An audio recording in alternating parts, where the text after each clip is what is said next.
Hello friends, welcome to channel. So in this video we will start from the that we have completed in the last lecture. So we will start from there in this video. So now let us start. Before begin, this is all about me, and you can mail me on this email ID. And also please just join this telegram channel swap_net. and इसकी जो link होगी आपको description box में मिल जाएगी, तो आप उस पर क्लिक करके इस चैनल को ज्वाइन कर सकते हैं। और अगर आप पेड ग्रुप ज्वाइन करना चाहते हैं देन पेड ग्रुप ज्वाइन करने के लिए आप इस नंबर पे मैसेज कर सकते हैं, व्हाट्सअप कर सकते हैं। सो जो भी इन्फॉर्मेशन होगी इसके रिगार्डिंग पेड ग्रुप की आपको शेयर कर दी जाएगी कि आपको कैसे ज्वाइन करना है paid group. Now let start. So हम लोग पढ़ रहे हैं objectives. So first of all identification of the objective of the study. किसी भी स्टडी का जो ऑब्जेक्टिव होता है उसको कैसे आइडेंटिफाई किया जाता है उसको देखते हैं। So the study objective in research define specific aim of the study, कि जो भी स्टडी हम कर रहे हैं उसका क्या उद्देश्य है, क्या एम है, इस चीज़ को डिफाइन करता है रिसर्च का objective. And objective are the foundation of the research project. किसी भी रिसर्च प्रोजेक्ट का ये फाउंडेशन होता है, बेसिस होता है objective. Objective guide the entire process of research. पूरी रिसर्च का जो प्रोसेस होता है उसमें जो ऑब्जेक्टिव है, उद्देश्य है, जो बहुत ही महत्वपूर्ण भूमिका निभाता है। It provide the guidance to the entire process. So the major attributes of well written objective are follow. यहाँ पर कुछ इसके जो महत्वपूर्ण एट्रीब्यूट्स हैं यहाँ पर दिए गए हैं, जैसे कि the clarity of expression and the direction. So इसमें जो ऑब्जेक्टिव होगा उसमें क्या क्या चीज़ें होनी चाहिए, किस प्रकार का होनी चाहिए उद्देश्य। It should be very clear and that should have some clarity of the expression and the direction. So the objective must be a state clear enough to indicate what is the researcher is trying to investigate। जो भी researcher है वो क्या investigate करना चाहता है, उसका क्या उद्देश्य है, उस चीज़ को ये जो ऑब्जेक्टिव है वो सही तरीके से उसको डिफाइन कर पाए, सही तरीके से उसको डायरेक्शन दे पाए और उसको एक्सप्रेस कर पाए। The overlap while stating the exact must be avoided। सो अगर ऐसा कोई ऑब्जेक्टिव है जो कि ओवरलैप करता है आपके एक्सप्रेशन को, सही से एक्सप्रेस नहीं कर पाता आपका ऑब्जेक्टिव किसी भी रिसर्च वर्क को, तो ऐसा ऑब्जेक्टिव को अवॉइड करना चाहिए।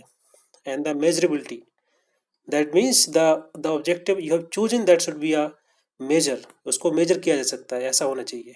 That should be a measurable. In case of the qualitative research it should be possible to codify the data and information so the assessment can be made। so अगर आप जो objective लेते हैं qualitative research में, तो ऐसा होना चाहिए कि आप उसको कॉडिफाई कर पाएँ और उस डेटा को, ताकि आपका जो असेसमेंट पॉसिबल हो सके। Next that is the comprehensiveness। comprehensiveness means that give the that enough to cover the each and every aspect of the research study। जो भी आप रिसर्च कर रहे हैं उस रिसर्च का, उस स्टडी का, उसके जितने भी एस्पेक्ट्स हैं, जितने भी डायमेंशन हैं, उन सभी चीज़ों को कवर करना चाहिए आपके ऑब्जेक्टिव को। So the objective should be very comprehensive. Next judiciousness. Judiciousness means it should be very justifying that what you are choosing as a studying the objective. आपका ऑब्जेक्टिव क्या है एज पर द आपका जो title है, आपका topic जो है, आपकी जो प्रॉब्लम है, उसके अकॉर्डिंग आपका टॉपिक होना चाहिए। दैट शुड जस्टिफाई, आपका जो ऑब्जेक्टिव है that should justify the topic और the problem that you are investigating. So it should be very judiciousness. Next the hypothesis formation. So the next step that is the hypothesis formation. कैसे hypothesis को form किया जाता है उसको understand करते हैं। सो पहले देखते हैं कि हाइपोथेसिस क्या होता है। So hypothesis refer to the tentative and the testable statement. एक ऐसा स्टेटमेंट जिसको टेस्ट करना है, जो जिसकी वैलिडिटी अभी वेरीफाइड नहीं है, that is tentative and that is testable of the possible relationship between two and the more events variable under the investigation। जिस भी पर्टिकुलर टॉपिक पे स्टडी हो रही है उसमें जितने भी वेरिएबल्स हैं, मोर देन टू या टू वेरिएबल्स या इवेंट, तो उनके बीच में जो रिश्ता है, उसके बीच में जो रिलेशनशिप है, उसको दर्शाता है हाइपोथेसिस। और ये जो हाइपोथेसिस जो है बेसिकली एक ऐसी थ्योरी है जो कि अभी प्रूव नहीं हुई, उसको प्रूव करना अभी बाकी है। So in order to useful in study, the hypothesis need to be expressed in such a way that it might be subjected to empirical testing। So यहाँ पर कुछ यहाँ पर महत्वपूर्ण इसकी विशेषताएं लिखी हैं कि कैसी हाइपोथेसिस होनी चाहिए। गुड हाइपोथेसिस की क्या क्या विशेषताएं होती हैं। That it should be a conceptually clear. And it should be a must be testable, मतलब जो हाइपोथेसिस है उसका टेस्ट पॉसिबल हो। ऐसा ना हो कि आपके द्वारा कोई एक टेंटेटिव थ्योरी ली गई और उसका टेस्ट भी पॉसिबल नहीं है। अगर टेस्ट पॉसिबल नहीं होगा तो आप उसको वेरीफाई कैसे करेंगे, आप कंपेयर कैसे करेंगे। So it should be related to the existing body और द थ्योरी। ऐसी कोई थ्योरी या कोई ऐसा फिनोमेना सिचुएशन ऐसा कुछ अवेलेबल होना चाहिए जिससे उसको आप रिलेट कर पाएँ, उसको कोरिलेट कर पाएँ। So it should have logic unit and comprehensiveness, जैसे कि इसके बारे में बता ही दिया अभी। इसमें मतलब ये इसमें लॉजिक होना चाहिए। ऐसा नहीं है कि आपने जो ऑब्जेक्टिव, ये जो आपका हाइपोथेसिस है उसका कोई रिलेशन नहीं है आपके टॉपिक से, आपके वर्क से, आपकी प्रॉब्लम से। तो it should have some logic and it should be a capable of verification. इसमें कैपेबिलिटी होनी चाहिए कि आपका जो टेस्ट है, आपकी जो इन्वेस्टिगेशन है उसको वेरीफाई कर पाए। So type of hypothesis, so there is the four type of hypothesis: the null hypothesis, alternative hypothesis, deductive hypothesis and inductive hypothesis. So the first that is the null hypothesis. So what is null hypothesis? It is denoted by the H naught. So इसका जो symbol है H naught है। और ये जो null hypothesis है basically इसका मतलब होता है कि there is no true difference between two population, दो population है या फिर दो फिनोमेना है, दो वेरिएबल्स हैं, उनके बीच में बेसिकली कोई ट्रू संबंध नहीं है, कोई ट्रू डिफरेंस नहीं है बेसिकली। जैसे कि अगर दो पॉपुलेशन है तो आपको देखना है कि इनके बीच में क्या कोई डिफरेंस है। अगर उसमें नहीं पाया जाता है कोई डिफरेंस तो वो नल हाइपोथेसिस के माध्यम से उसको प्रूव किया जाता है। So traditionally null hypothesis means there is zero relationship between terms of the hypothesis. Hypothesis की जो टर्म है, जो वेरिएबल्स हैं, उनके बीच में यही दर्शाना है कि उसमें के बीच में जीरो रिलेशनशिप है उनके बीच में। सो अगर एग्जाम्पल की बात करें, जैसे कि there is no relationship between intelligence and height, height और इंटेलिजेंस के बीच में कोई संबंध नहीं है। And if there is the difference between the sample of means is found significant, अगर ऐसा पाया जाता है, इनके बीच में डिफरेंस अगर पाया जाता है तो आपकी जो नल हाइपोथेसिस होगी वो रिजेक्ट हो जाएगी। नेक्स्ट है अल्टरनेटिव हाइपोथेसिस, इसको डिनोट करते हैं H1 से एंड HA से। सो इसको भी याद रखना है, एग्जाम में सिंबल भी पूछ लिए जाते हैं। So alternative hypothesis basically that those value which are researcher believe to be hold true, जो रिसर्चर है ये ज्यूम करके चलता है कि ये सत्य होगा। इसके बीच में जो डिफरेंस की बात की जा रही है, मतलब यहाँ पर जो नल हाइपोथेसिस अगर रिजेक्ट हो जाती है तो अल्टरनेटिव हाइपोथेसिस का यूज किया जाता है। So the sample data basically which lead to the acceptance of hypothesis as a true, जो डेटा होगा उसको एज ए ट्रू माना जाएगा एज द हाइपोथेसिस। डिडक्टिव और inductive hypothesis. So deductive hypothesis क्या होता है? The hypothesis is drive from the existing theories, जैसे जो थ्योरी ऑलरेडी एग्जिस्ट करती है या जो एम्पिरिकल वर्ल्ड्स, मतलब जो वास्तविकता से कोई थ्योरी है ऑलरेडी एग्जिस्ट करती है, सिचुएशन ऐसी है, तो उससे एक एजम्पशन बनाना, उसको एक्सप्लोर करना, फिर डेटा कलेक्ट करना, उसके बाद फिर उसके माध्यम से फिर जो हाइपोथेसिस है आपकी उसको टेस्ट करना, उसको बोलते हैं डिडक्टिव हाइपोथेसिस। घटते हुए क्रम में बोल सकते हैं, पहले आपके पास थ्योरी है, थ्योरी से आप एक्सप्लोर करेंगे, उसको डेटा कलेक्ट करेंगे, देन उसका जो हाइपोथेसिस है उसको टेस्ट करेंगे। और इंडक्टिव में क्या होता है, ये बढ़ता हुआ बोल सकते हैं कि स्टार्टिंग में एक आप अजम्पशन बनाते हैं, एक कंसेप्शन बनाते हैं, उसके माध्यम से फिर आप थ्योरी को बनाते हैं और इमर्ज करते हैं डेटा को वहाँ से, फिर बाद में थ्योरी बन के आती है। तो ये जस्ट उसका अपोजिट है। So you can see here the diagram. Theory से फिर आप हाइपोथेसिस बनाना, फिर ऑब्जर्वेशन एंड दी कंफर्मेशन। तो ये आपका डिडक्टिव हो गया, ये आपका इंडक्टिव हो गया कि पहले आप कंसेप्शन एक ऑब्जर्वेशन के माध्यम से पैटर्न बनाते हैं, उसके बाद टेस्ट करते हैं हाइपोथेसिस, एक टेंटेटिव हाइपोथेसिस बनाते हैं, देन थ्योरी डेवलप होती है। तो ये होता है इंडक्टिव और दी डिडक्टिव हाइपोथेसिस। नेक्स्ट है need for formulation of hypothesis. Hypothesis बनाते क्यों हैं, इसकी क्या जरूरत पड़ती है? So when the hypothesis is accepted the researcher can replicate the result. जैसे अगर हाइपोथेसिस एक्सेप्ट हो जाती है तो जो रिसर्चर है वो रिजल्ट को रेप्लिकेट कर सकता है। जैसे कि मैथ के क्वेश्चन हम लगाते हैं तो उसका जो आंसर दिया होता है बुक के पीछे, तो आप क्वेश्चन सॉल्व करते हैं और जो वैल्यू आती है फिर आप मैच कराते हैं। सो वही यहाँ पर है कि आप जो हाइपोथेसिस आपने पहले मान लिया है, अज्यूम कर लिया है, अगर वो एक्सेप्ट हो जाता है, मतलब मैच कर जाता है, तो बेसिकली आपका जो रिजल्ट है रेप्लिकेट कर रहा है और वो आपकी जो हाइपोथेसिस है वो थ्योरी में कन्वर्ट हो जाएगी। तो इसी प्रकार से जैसे कि मैथ के क्वेश्चन होते हैं, आपने मैथ के क्वेश्चन का जो आंसर निकाला, आपने फिर मैच किया उसको आंसर से, अगर आपका मैच करता है that is replicating your answer, तो ये सही हो जाएगा। इसी प्रकार से ये हाइपोथेसिस फॉर्मुलेट होती है और इसको यूज किया जाता है। If the hypothesis rejected then the researcher can refine और modify the result. So in the same way, जैसे कि अगर आपका क्वेश्चन गलत हो जाता है तो आप उसको दोबारा क्वेश्चन को सॉल्व करेंगे, देखेंगे कहाँ गलती है, मॉडिफाई करेंगे उसका result. Procedure for formulating the hypothesis, hypothesis formulate करने के लिए क्या क्या प्रोसीजर्स होते हैं। So earlier research findings, existing theories और जो पर्सनल ऑब्जर्वेशन के माध्यम से एंड एक्सपीरियंस के माध्यम से हाइपोथेसिस को ड्राइव किया जाता है, मतलब उसको बनाया जाता है, फॉर्मुलेट किया जाता है। जो पहले से एग्जिस्टिंग जो रिसर्च फाइंडिंग्स हैं, अवेलेबल हैं, जो थ्योरीज एग्जिस्ट करती हैं, उसके माध्यम से फिर हाइपोथेसिस को फॉर्मुलेट करते हैं।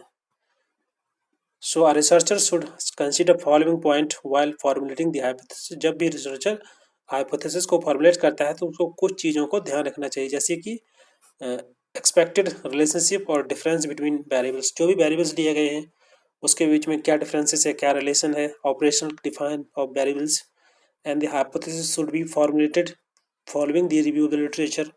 और साथ ही साथ जो रिव्यू ऑफ लिटरेचर मतलब जो पुराना जो डेटा है, पुरानी रिकॉर्ड्स हैं, उनको पढ़ना, उसको अंडरस्टैंड करना, उसको रिव्यू करना।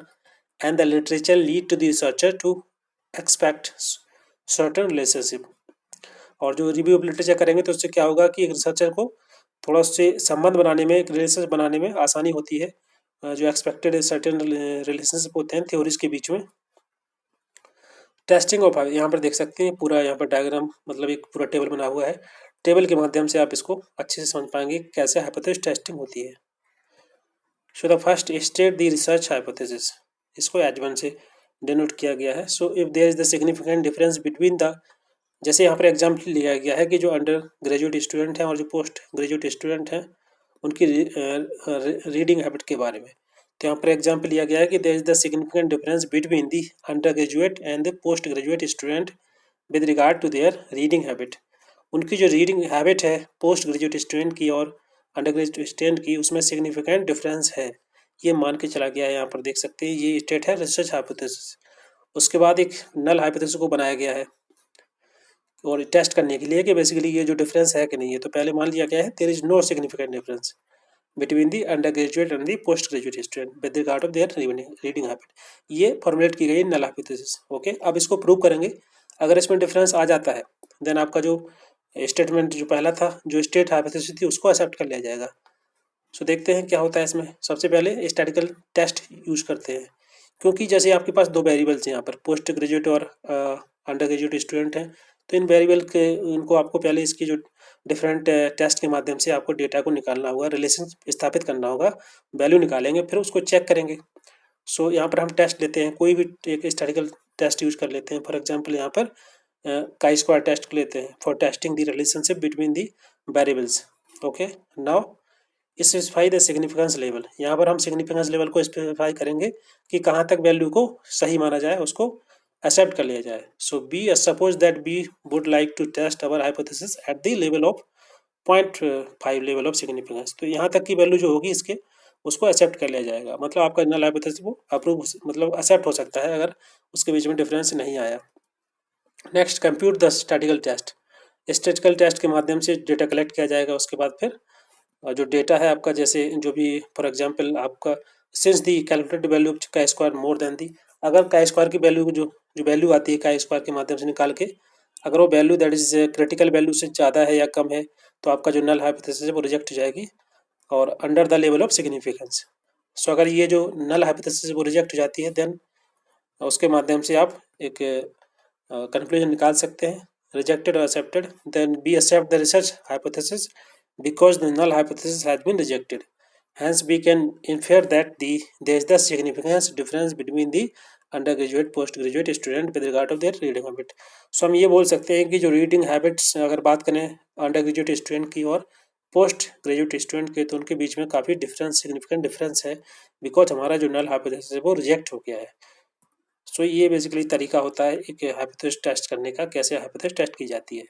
पहले आपको एजम्पशन मानना होता है, एक फॉर्मुलेट करते हैं नल हाइपोथेसिस, उसके बाद आप डिफरेंट स्टैटिस्टिकल टेस्ट के माध्यम से डेटा को कलेक्ट करते हैं, डेटा निकालते हैं, उसकी वैल्यू निकालते हैं, फिर आपको चेक करते हैं, आप उसका सिग्निफिकेंस लेवल को एक स्पेसिफाई करते हैं कि कहाँ तक की वैल्यू आप उसको एक्सेप्ट करेंगे। फिर आप स्टैटिस्टिकल टेस्ट के माध्यम से वैल्यू को निकालते हैं और कंपेयर करते हैं। देन उसके बाद फिर आप डेट को जो आपका नल हाइपोथेसिस है उसको रिजेक्ट कर सकते हैं या एक्सेप्ट कर सकते हैं एज पर द डेटा। अब देखते हैं error in the testing hypothesis. जब भी हाइपोथेसिस को टेस्ट किया जाता है तो उसमें क्या क्या एरर आ सकती है। एरर क्या होता है? So hypothesis are the assumption which might be correct और इनकरेक्ट। सो ऑफ कोर्स अभी अभी हम लोगों ने पढ़ा कि जो हाइपोथेसिस है वो सही भी हो सकती है, गलत भी हो सकती है, करेक्ट और इनकरेक्ट हो सकती है। There is a possibility. So it is a possible to arrive at the incorrect conclusion with respect to the hypothesis because हो सकता है कि आप हाइपोथेसिस के माध्यम से गलत कंक्लूजन तक पहुंच पाए, या मतलब आपका जो कंक्लूजन है वो गलत हो सकता है, उसके कारण होते हैं।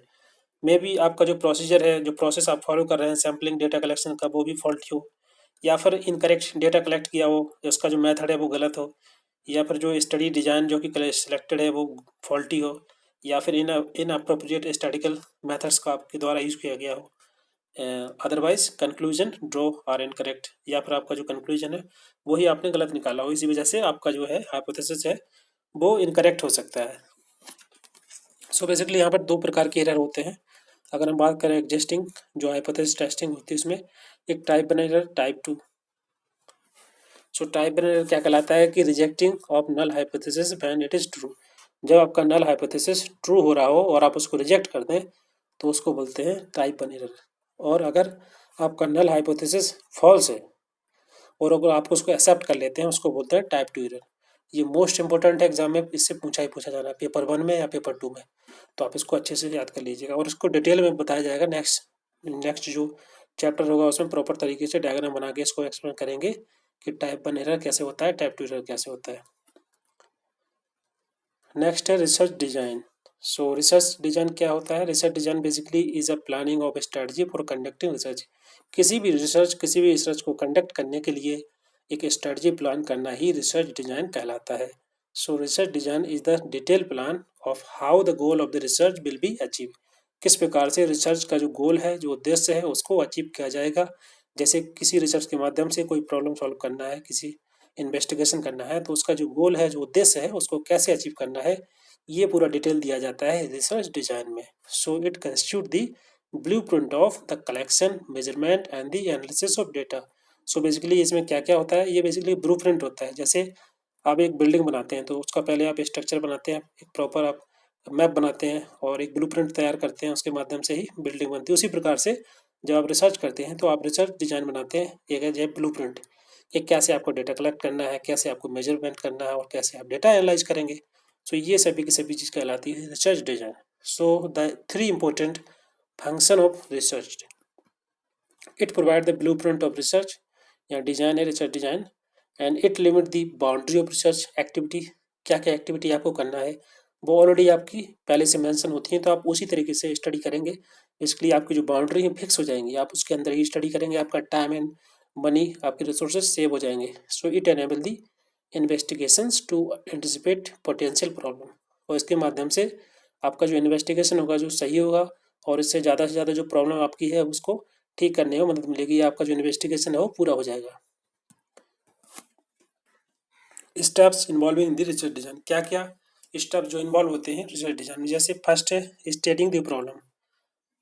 सबसे पहले प्रॉब्लम जो है उसको स्टेट करना, उसको बताना, उसको एक्सप्लेन करना। उसके बाद फिर अदर स्टडी को रिव्यू करना, जिसे बोलते हैं रिव्यू ऑफ लिटरेचर। देन उसके बाद ऑपरेशनलाइजिंग द कंसेप्ट, मतलब होता है कि giving the specific meanings to term. जो भी टर्म आप यूज कर रहे हैं उसमें उसको सही तरीके से स्पेसिफाई करना, उसका मीनिंग क्या है उसको सही तरीके से एक्सप्लेन करना। Then identifying the variables of study, study के जो भी वेरिएबल्स हैं उनको प्रॉपर तरीके से आइडेंटिफाई करना, पॉइंट करना, पॉइंट आउट करना उनको वेरिएबल्स को, एंड कौन कौन से मेथड्स मेजरमेंट के उनको प्रॉपर तरीके से एक्सप्लेन करना। Then fixing sample, deciding the number of the subject from whom the data is to be collected, कि आप डाटा कहाँ से कलेक्ट कर रहे हैं, कैसे आप डाटा कलेक्ट करेंगे, कहाँ से कौन से सब्जेक्ट आप चूज कर रहे हैं, ये सभी चीज़ें आपको दर्शानी पड़ती हैं रिसर्च डिजाइन में। और इसके अलावा कौन कौन से टूल और टेक्निक्स यूज करने वाले हैं आप, इंटरव्यू शेड्यूल, क्वेश्चन आयर, फील्ड स्टडी से या फिर एक्सपेरिमेंटल स्टडी, किस प्रकार की स्टडी करेंगे, वो सभी चीज़ को स्पेसिफाई करना होता है। Then designing the kind of analysis, किस प्रकार से आप डेटा का एनालिसिस करेंगे, उसको प्रॉपर तरीके से आपको क्वालिटेटिव क्वांटिटेटिव एनालिसिस जो भी हो उसको आपको दिखाना होता है, दर्शाना होता है रिसर्च डिजाइन में। अब देखते हैं कि रिसर्च डिजाइन जो अच्छी रिसर्च डिजाइन होती है क्या क्या क्या करेक्टरिस्टिक्स होती हैं.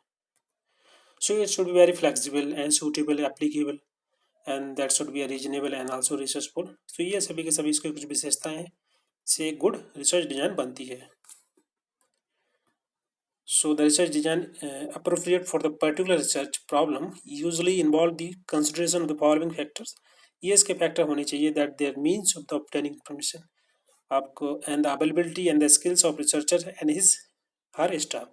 जो भी रिसर्चर है इन्वेस्टिगेटर है उसकी अवेलेबिलिटी उसकी स्किल्स पे भी डिपेंड करता है, उसका स्टाफ कैसा है, ये सभी की सभी चीज़ें ये फैक्टर हैं. Basically the objective of the problem to be study, जो भी आप स्टडी कर रहे हैं उसके उस प्रॉब्लम का क्या ऑब्जेक्टिव है, and the nature of the problem, problem किस प्रकार की है, and availability of the time, समय और मनी मतलब रिसोर्सेज कितने अवेलेबल हैं ऑफ द रिसर्च वर्क. तो ये सभी one of the important factor हैं जो कि कंसिडर किए जाते हैं for making the good research design. Now let understand the research design type. कितने प्रकार के रिसर्च डिजाइन होते हैं उनको अंडरस्टैंड करेंगे. सो अगर हम बात करें इनके टाइप की तो ये डिपेंड करता है कि आपकी प्रॉब्लम का नेचर कैसा है, आपकी स्टडी का ऑब्जेक्टिव क्या है, क्या उद्देश्य है, किस लिए किस उद्देश्य के साथ आप स्टडी कर रहे हैं, तो उसके अकॉर्डिंग ही रिसर्च डिजाइन का वो प्रकार है जो टाइप है उसको यूज़ किया जाता है. सो यहाँ पर कुछ इम्पोर्टेंट टाइप यहाँ दिए गए हैं जैसे कि जो जो डिफरेंट टाइप के हैं इनको रिसर्च के अकॉर्डिंग यूज़ किया जाता है किस प्रकार की रिसर्च आप करना चाहते हैं. जैसे कि पहला explanatory research design, diagnostic research design, यहाँ पर आरडी का मतलब है रिसर्च डिजाइन. तीसरा है experimental research design, cross sectional research design and the case study research design and the longitudinal research design. तो ये प्रकार हैं रिसर्च डिजाइन के, तो इनको एक एक करके देखते हैं. The first one that is the explanatory research design. So in explanatory research design, a researcher use his one imagination and idea. इसमें जो रिसर्चर है जो इन्वेस्टिगेटर है वो खुद ही अपने आइडियाज़ अपनी इमेजिनेशन का यूज करता है और नई नई चीज़ों को खोजने की कोशिश करता है, नए सिचुएशन को एक्सप्लोर करता है, जो सिचुएशंस पहले एक्सप्लोर नहीं की गई हैं उनको अंडरस्टैंड करता है, उनको एक्सप्लोर करता है अपने अकॉर्डिंग. सो ये उसको बोलते हैं एक्सप्लेनेटरी रिसर्च डिजाइन. इसमें रिसर्चर का खुद का एक पर्सनल जजमेंट होता है, उसके माध्यम से वो इन्फॉर्मेशन को कलेक्ट करता है, उसके बाद फिर एक डिफरेंट सिचुएशन को एक्सप्लोर करता है. सो इसमें किसी प्रकार की कोई हाइपोथेसिस की ज़रूरत नहीं होती. ये बहुत ही महत्वपूर्ण है, आपको याद रखना है कि एक्सप्लेनेटरी रिसर्च डिजाइन में कोई हाइपोथेसिस की ज़रूरत नहीं होती है. नेक्स्ट है डिस्क्रिप्टिव रिसर्च डिजाइन. सो डिस्क्रिप्टिव रिसर्च डिजाइन में जो रिसर्चर है बेसिकली वो किसी पर्टिकुलर सिचुएशन या किसी पर्टिकुलर फिनोमेना या किसी वेरिएबल किसी की स्टडी कर रहा है और उसको डिस्क्राइब करना चाहता है, वो डिस्क्राइब करने में इंटरेस्टेड है. सो डिस्क्राइब कैसे करेगा, वो डेटा कलेक्ट करेगा, उसको डिजाइन उसको प्रेजेंट करेगा डेटा को सही तरीके से, और डिस्क्राइब में उसकी डिफरेंट करेक्टरिस्टिक्स होती हैं. जैसे कि अगर किसी इंसान के बारे में वो स्टडी कर रहा है तो उसके क्या क्या करेक्टरिस्टिक्स हैं, and material socio economic condition, उसके करेक्टरिस्टिक्स कैसे हैं, उसकी एज, शिक्षा, material status, marital status, sorry, income, ये सभी चीज़ों पे ज़्यादा फोकस किया जाता है, उसकी करेक्टरिस्टिक्स पे फोकस किया जाता है डिस्क्रिप्टिव रिसर्च डिजाइन में. तो इससे आप नाम से भी देख सकते हैं इसमें डिस्क्राइब किया जा रहा है पूर्ण रूप से अच्छी तरीके से. So the qualitative research is mostly collected through the knowledge, attitudes, belief and the opinion of the people. जो क्वालिटेटिव डेटा कलेक्ट होता है वो बेसिकली ये ऐसे ही होता है, जो पीपल उनके बिलीव के क्या उनके ओपिनियन है, क्या उनकी अंडरस्टैंडिंग है, क्या एटीट्यूड है, क्या नॉलेज है, इन सभी चीज़ को देख करके ही डेटा कलेक्ट होता है. So example of such design are the newspaper articles, films, dramas, documentary, इन सभी के माध्यम से डेटा कलेक्ट किया जाता है. तीसरा है डायग्नोस्टिक रिसर्च डिजाइन. सो अगर नाम से ही आप समझ सकते हैं कि इसमें डायग्नोसिस किया जा रहा है चीज़ों को, इसकी जो रूट कॉज है उसको अंडरस्टैंड किया जा रहा है. सो प्रॉब्लम का जो रूट कॉज है उसको जानने की कोशिश की जाती है डायग्नोस्टिक रिसर्च डिजाइन में. क्या क्या फैक्टर रिस्पॉन्सिबल हैं किसी भी प्रॉब्लम सिचुएशन में, उन सभी फैक्टर को निकाला जाता है और उसके माध्यम से जो प्रॉब्लम है, प्रॉब्लम क्यों उभर के आई है, उसका क्या कारण है, उसको डायग्नोस करना, उसका सोल्यूशन निकालना, उसके बाद सोल्यूशन के डिफरेंट सजेशंस उस पर देना. तो ये इसको बोलते हैं diagnostic. Main focus is on the root cause of the problem. Next is experimental research design. So basically it is use in the natural science. So ये यहाँ पर लिखा हुआ है एक्सपेरिमेंटल, मतलब यहाँ पर आपको कंपेयर किया जाएगा यहाँ पर डिफरेंट वेरिएबल के बीच में। एक इंडिपेंडेंट वेरिएबल होगा, एक डिपेंडेंट होगा। उसको एक कंट्रोल वेरिएबल जिसको बोलते हैं, जो डिपेंडेंट होता है उसको बोलते हैं कंट्रोल वेरिएबल, और जो इंडिपेंडेंट होगा उसको बेसिकली इन दोनों के बीच में संबंध स्थापित करने की कोशिश की जाएगी। क्या उनके बीच में क्या कॉज एंड इफेक्ट रिलेशनशिप है डिफरेंट वेरिएबल के बीच में, तो उसको बोला जाता है एक्सपेरिमेंटल रिसर्च डिजाइन। सो अगर हम एक्सपेरिमेंटल रिसर्च डिजाइन का कोई अगर एग्जाम्पल देखें, तो जैसे कि ये आपका जब टेम्परेचर बढ़ता है तो आइसक्रीम जो होती है वो जल्दी पिघल जाती है। तो वो इसके बीच में मतलब टेम्परेचर और आइस आइस के बीच में, आइसक्रीम के बीच में क्या रिलेशन है, ये दो वेरिएबल ले लेते हैं। उसके बाद इसको आप देखते हैं। तो ये जस्ट फॉर एग्जांपल ये लिया गया है। And the cross sectional design, cross section का मतलब होता है, इसका जो मेन फोकस होता है, मेन पर्पज होता है क्रॉस सेक्शनल डिजाइन का, कि इसमें जो वेरिएशन है बेसिकली डिफरेंट केसेस में, कि क्या वेरिएशन है उसको एग्जामिन करना। सो इट में भी अब लोगों के बीच में, हाउस होल्ड या फिर कोई ऑर्गेनाइजेशन है।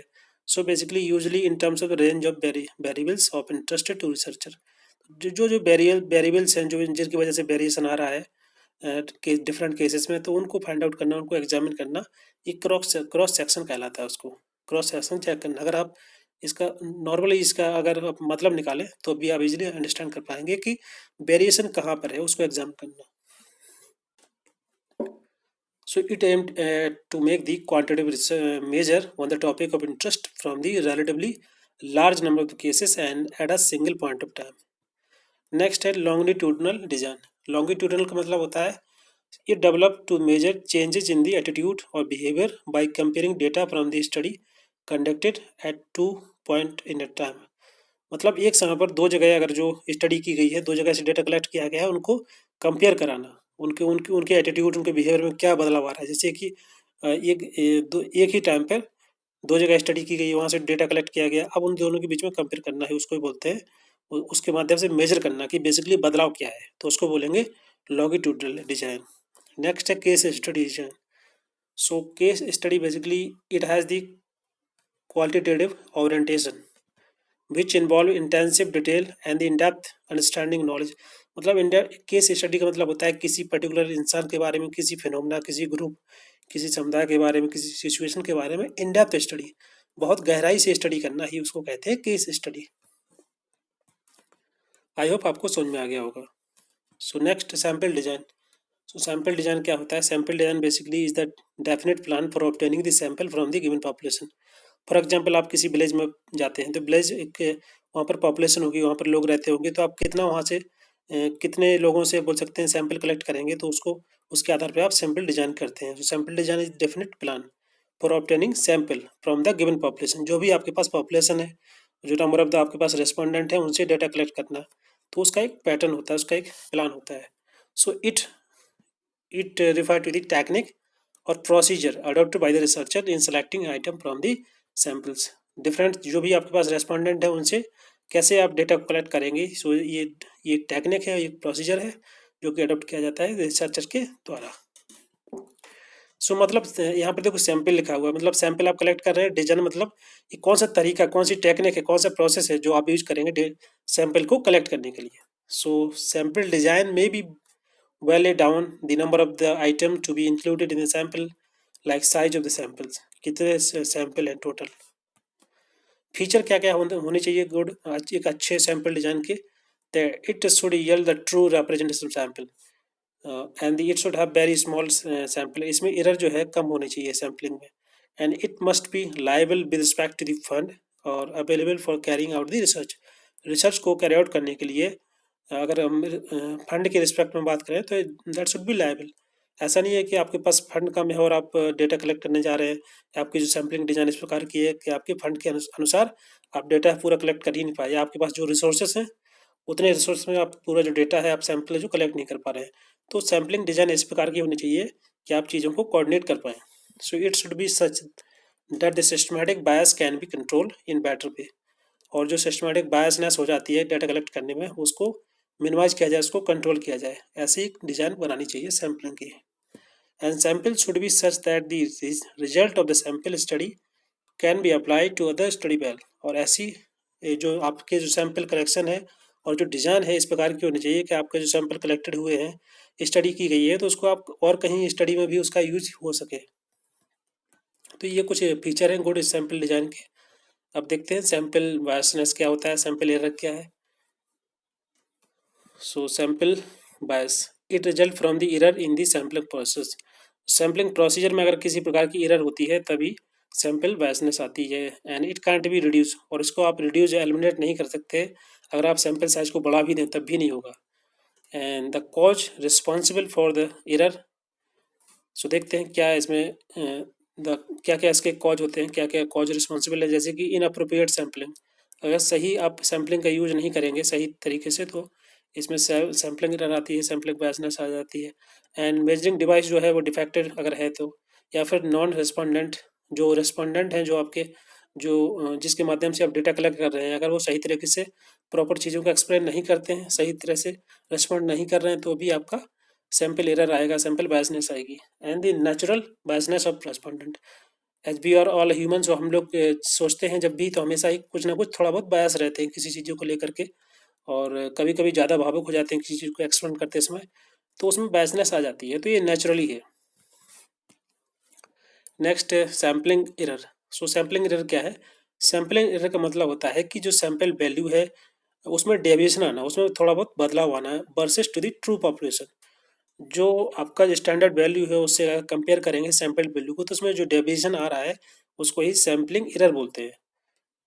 सो sampling error, the measurement of sampling error is usually, और जब भी हम बात करेंगे सैम्पलिंग एरर को मेजर करने के लिए तो हम ये लेते हैं टर्म को, that is precision of sampling plan.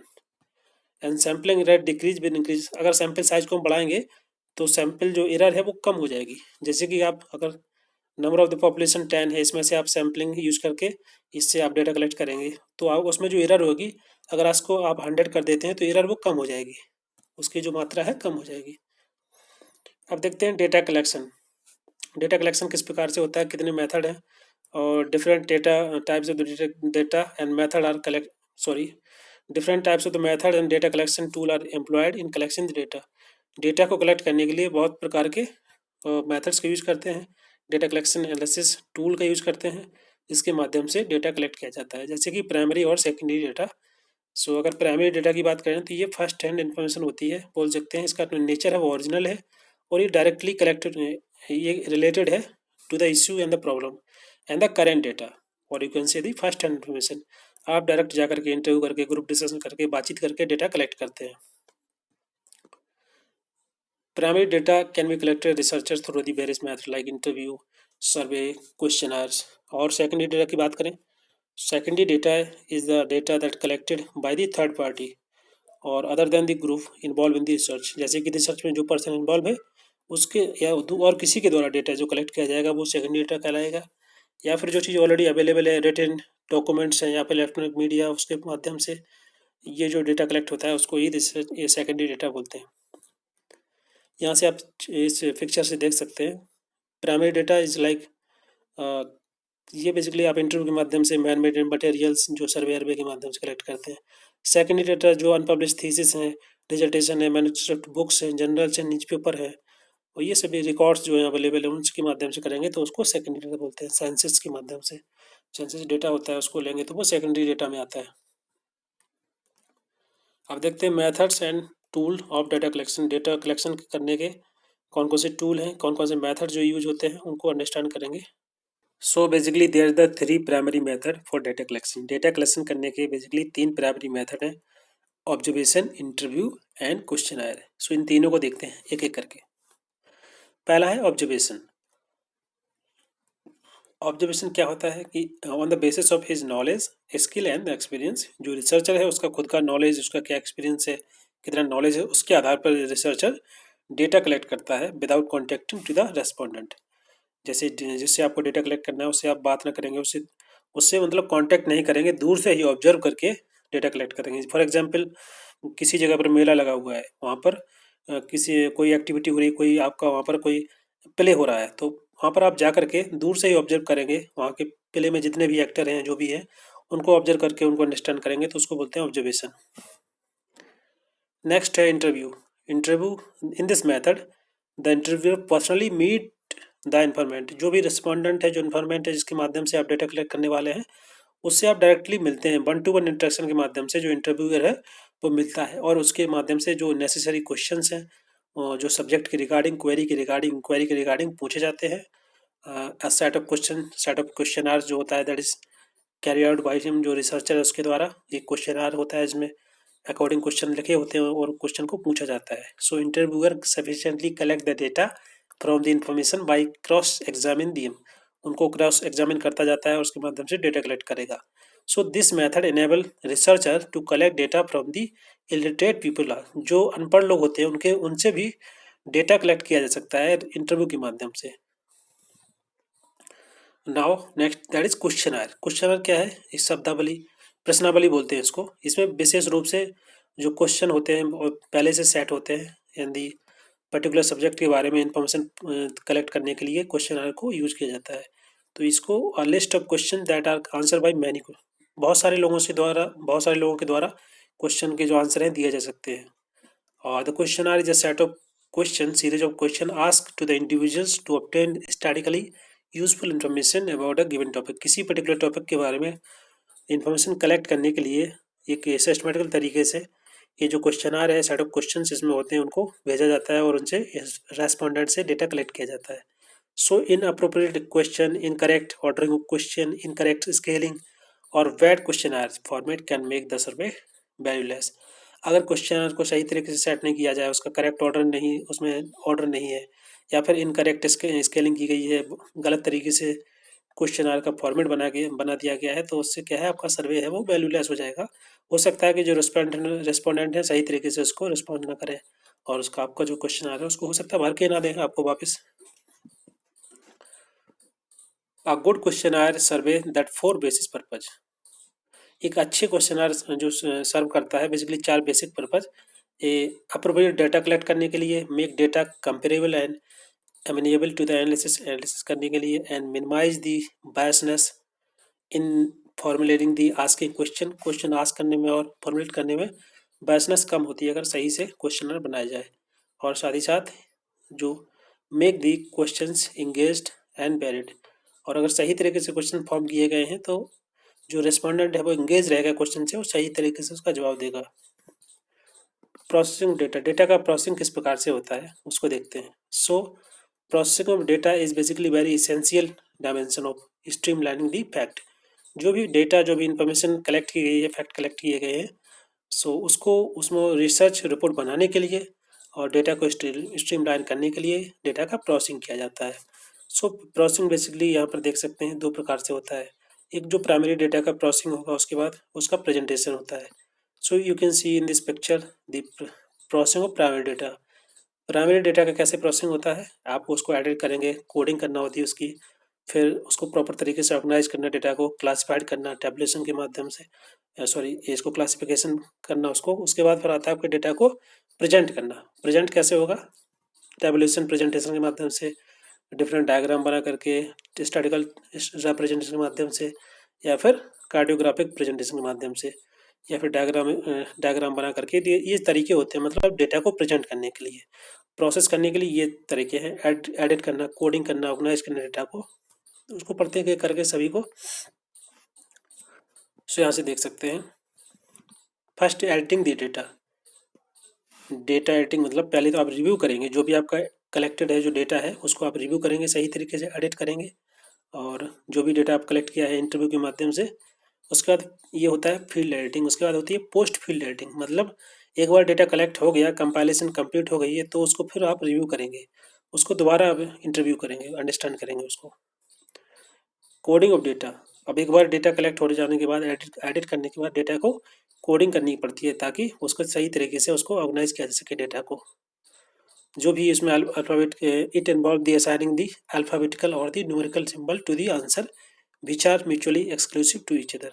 Okay, मतलब जो भी आपके पास डेटा है उसको इस प्रकार से रिप्रेजेंट करना, उसको डिफरेंट न्यूमेरिकल वैल्यूज सिंबल के माध्यम से, ताकि उसको सही तरीके से ऑर्गेनाइज किया जा सके। उसके बाद आता है organisation of data.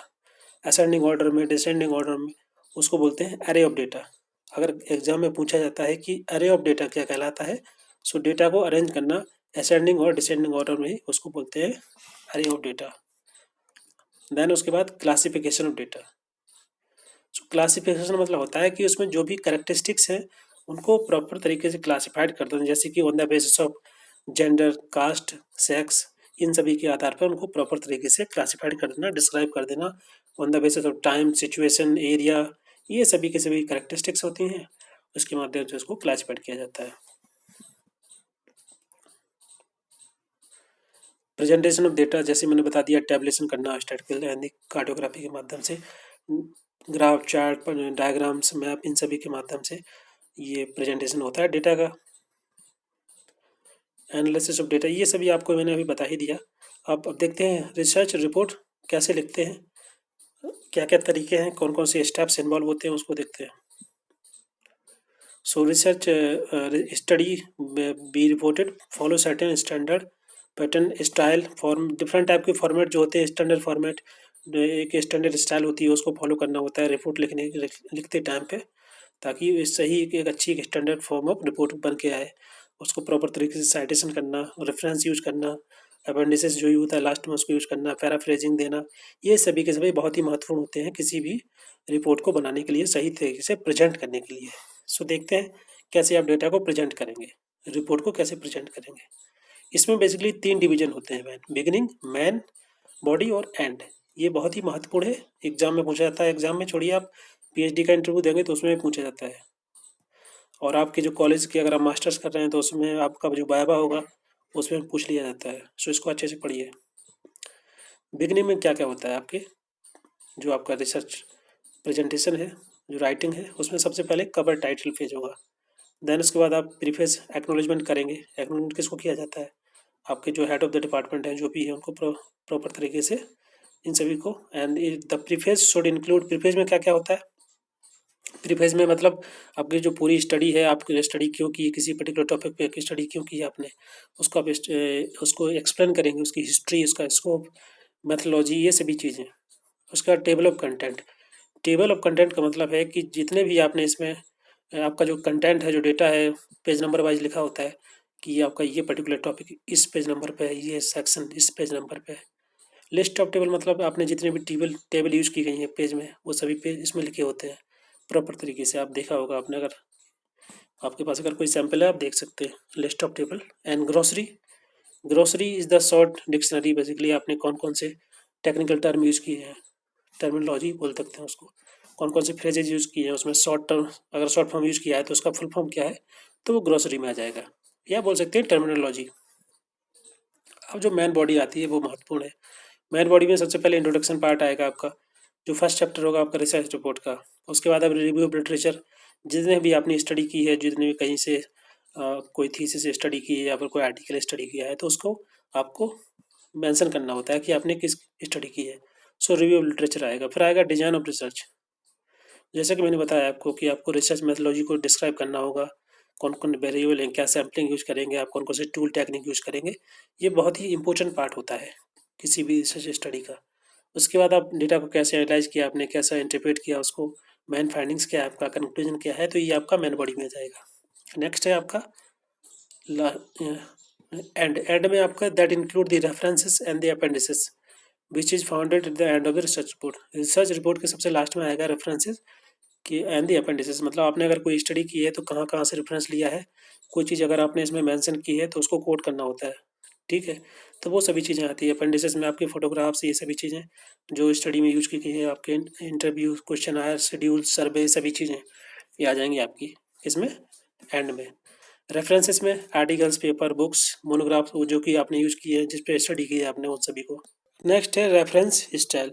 So what is reference style? Reference style are the standardized rule for presenting the information about the source used in the text. आपने जो भी sources यूज किए हैं आपने उसमें टेक्स्ट में, उन सभी को प्रॉपर तरीके से एक स्टैंडर्ड तरीके, रूल के तरीके से आपको प्रेजेंट करना होता है, उसको ही रेफरेंस बोलते हैं। Reference style typically the style which will describe how the organized information about author, publications, year, title and page number।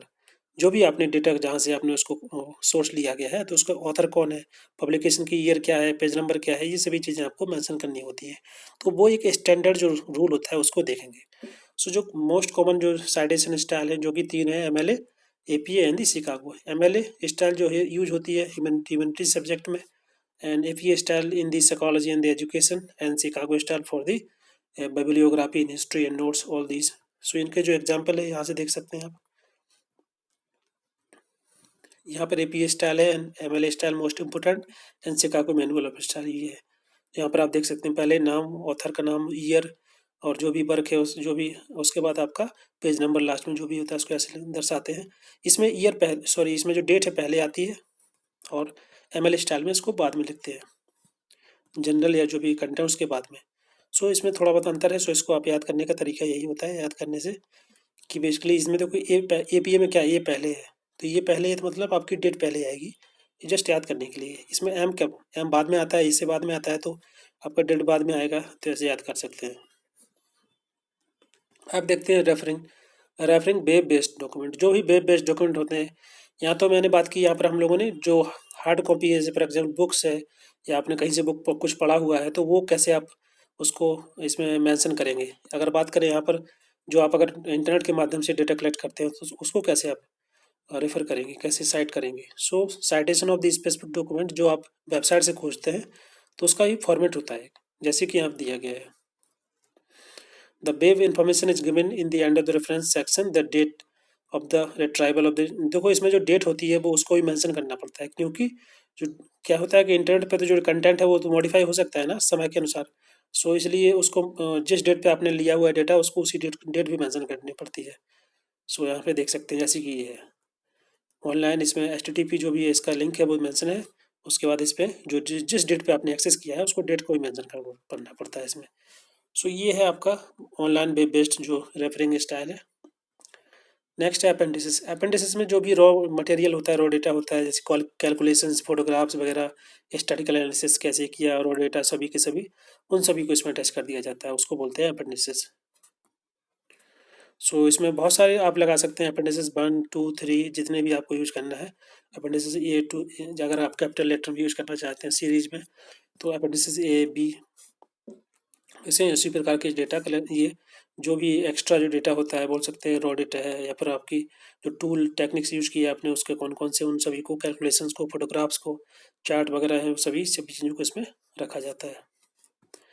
Paraphrasing क्या है? पैराफ्रेजिंग का मतलब होता है कि आप पूरी कहानी जो है, मतलब आपके अपने वर्ड में, एक जो राइटर है या जो रिसर्चर है अपने वर्ड में पूरी कहानी दोबारा वो बताता है, रिटेल करता है in the original text using the one word, अपने वर्ड के माध्यम से, उसको बोलते हैं paraphrasing.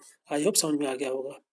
So author of the original piece of the text must also be given reference to the same. साथ ही साथ जो ऑथर है, जो ओरिजिनल टेक्स्ट है, मतलब आपने जहाँ से कोई चीज़ पढ़ी है, फिर आप उसको पैराफ्रेज कर रहे हैं, मतलब अपने शब्दों में बोल रहे हैं, लेकिन साथ ही साथ जो चीज़ आपने जहाँ से पढ़ी हुई है उसका जो ऑथर है उसको भी आपको मेंशन करना होगा, उसको आपको रेफरेंस देना होगा। इसको ही पैराफ्रेजिंग बोलते हैं। आई होप आपको समझ में आ गया होगा। सो ये था इस वीडियो में। आई होप अगर आपको वीडियो ये अच्छा लगा तो आप प्लीज़ शेयर कीजिए अपने दोस्तों के साथ, और अगर वीडियो को पहली बार देख रहे हैं तो आप सब्सक्राइब कर सकते हैं। और thank you very much for discussion for today, और नेक्स्ट वीडियो में पढ़ेंगे इसके आगे।